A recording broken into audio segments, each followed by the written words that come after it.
Assalamualaikum warahmatullahi wabarakatuh. Perkenalkan, nama saya Nisa Ginur Aini dari Prodi Pendidikan Ekonomi Semester 5 Universitas Pancasakti, Bekasi. Saya akan menjelaskan materi metode kualitatif mata kuliah metodologi penelitian dengan dosen pengampu Bapak Sujana MPD.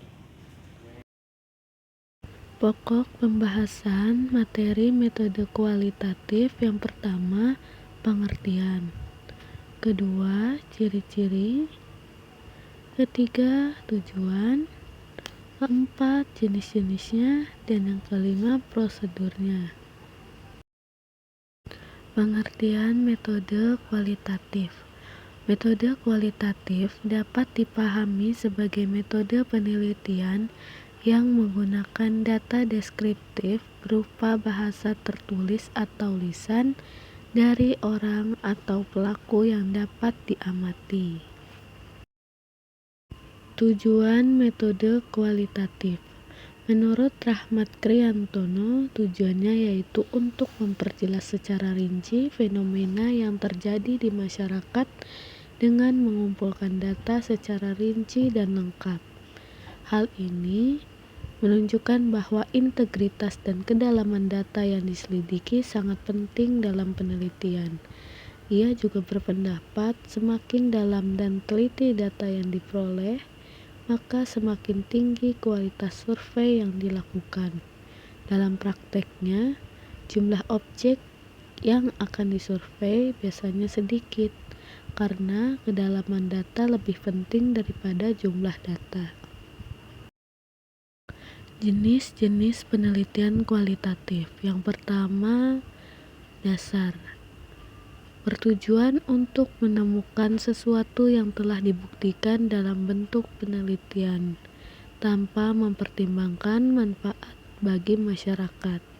Kedua, fenomenologi, yaitu suatu bentuk penelitian di mana seorang peneliti berusaha memahami bagaimana satu atau lebih orang mengalami suatu fenomena.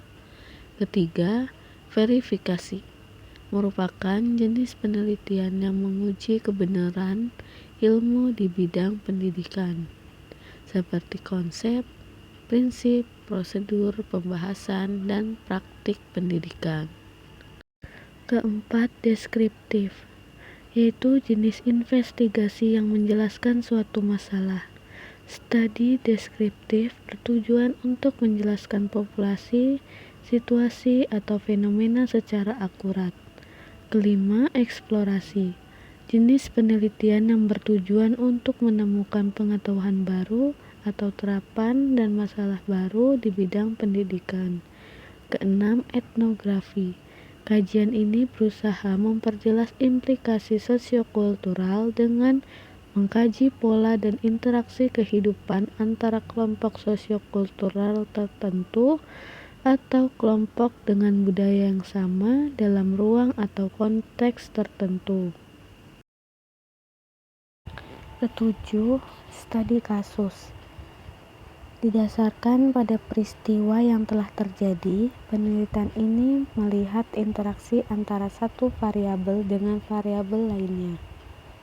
Kedelapan, historis, yaitu menekankan pada persoalan-persoalan sejarah atau masa lalu.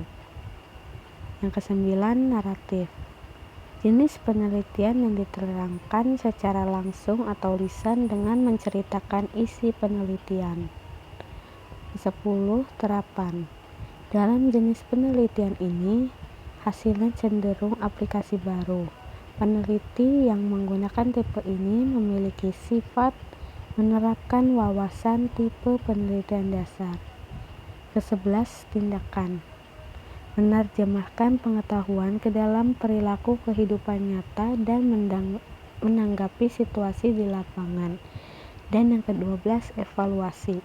Survei ini dilakukan setelah survei lain dan dalam bentuk survei baru.